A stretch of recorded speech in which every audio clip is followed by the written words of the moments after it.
Poin ketiga yang harus kita pahami selaku seorang pendidik adalah kita memahami bahwa hidayah adalah kuasa Allah. Hidayah berupa taufik, keimanan, dan keistiqomahan di jalan Allah memang merupakan murni milik Allah. Dan kita selaku manusia tidak bisa memberikan hidayah bahkan kepada orang-orang yang kita cintai. Allah berfirman, A'udzubillahi minasyaitonirrajim.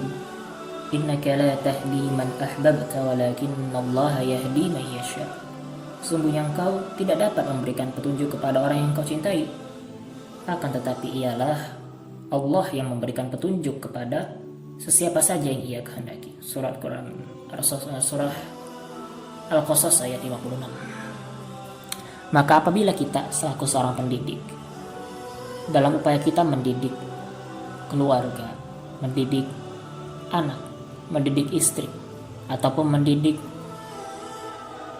siswa ataupun murid-murid selaku seorang pengajar, maka tidaklah patut bagi kita untuk berputus asa, berkecil hati, ataupun menyerah apabila mendapati orang-orang yang kita didik belum menunjukkan perubahan ke arah yang lebih baik, ataupun mungkin nantinya kita akan mendapatkan respon yang justru kurang baik dari orang-orang yang kita didik apabila kita nasihati suatu kebenaran. Maka dalam hal ini kita harus banyak-banyak bersabar.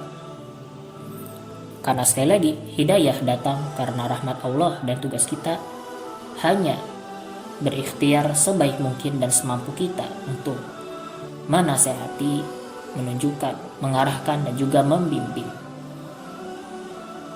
orang-orang yang kita didik.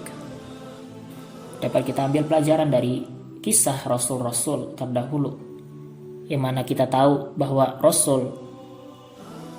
rasul-rasul dan para nabi merupakan orang-orang yang paling berat ujiannya di muka bumi ini.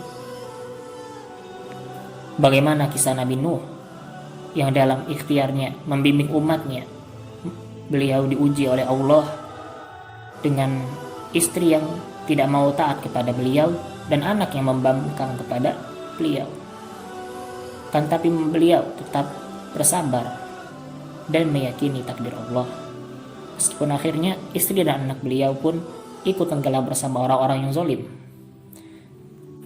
Apabila mungkin yang terjadi sebaliknya, kita selaku seorang anak mungkin melihat ayah ataupun ibunda kita belum mendapatkan cahaya hidayah dari Allah, maka dapat kita ambil kisah daripada Nabi Ibrahim Khalilullah, yang mana beliau dengan sabarnya menasihati ayahnya yang berbeda keyakinan dengannya. Nabi Ibrahim dengan penuh kesabaran menasihati dan juga mendoakan ayahnya. Akan tetapi wahai teman-teman, kita harus ingat sekali lagi bahwa hidayah adalah kuasa Allah. Memang dalam pendidikan akan kita selalu temui berbagai macam lika-liku, permasalahan dan kesulitan. Akan tetapi dengan kesabaran, dengan niat yang ikhlas, disertai doa yang terus-menerus kepada Allah, semoga Allah dapat memberikan hidayah kepada orang-orang yang kita cintai, kepada orang-orang yang kita didik, dan semoga kita semua mendapatkan hidayah dan petunjuk dari Allah.